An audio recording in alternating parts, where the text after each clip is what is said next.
આજે આપણે એક એવા સંતના દર્શન કરવાના છીએ, એક એવા આશ્રમના દર્શન કરવાના છીએ જ્યાંના મહાત્મા 16 દિવસ સુધી કાળઝાળ ગરમીમાં અનુષ્ઠાન કરે છે, મરચાનો હવન કરે છે.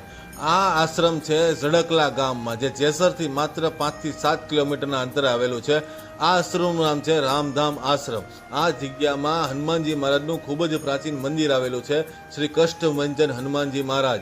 આ હનુમાનજી મહારાજની સામે બાપુએ વિશાળકાય ગદાવાળા કહેવાય કે ગદા મૂકેલી છે. અને સાથે સાથે આ આશ્રમમાં તમે ગમે ત્યારે આવો, તમને ચા પાણીથી લઈને નાસ્તાથી લઈને રહેવાથી લઈને બધી વ્યવસ્થા થઈ જાય છે. સાથે સાથે અહીંયા વિશાળકાય ગૌશાળા છે અને એક ખૂબ જ પ્રાચીન શિવ મંદિર પણ આવેલું છે.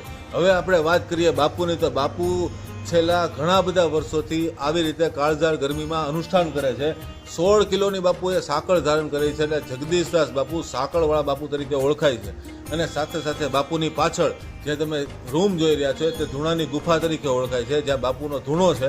અને બાપુ પાસે 2 સાંકળ આવેલી છે, 16 કિલોની ને 21 કિલોની, જે બંને બાપુ ધારણ ઘણીવાર કરે છે. તો એવા સંતના દર્શન કર્યા. કેવો લાગ્યો વિડીયો કોમેન્ટમાં જરૂર જણાવજો. જય હનુમાનજી મહારાજ, જય ગિરનારી.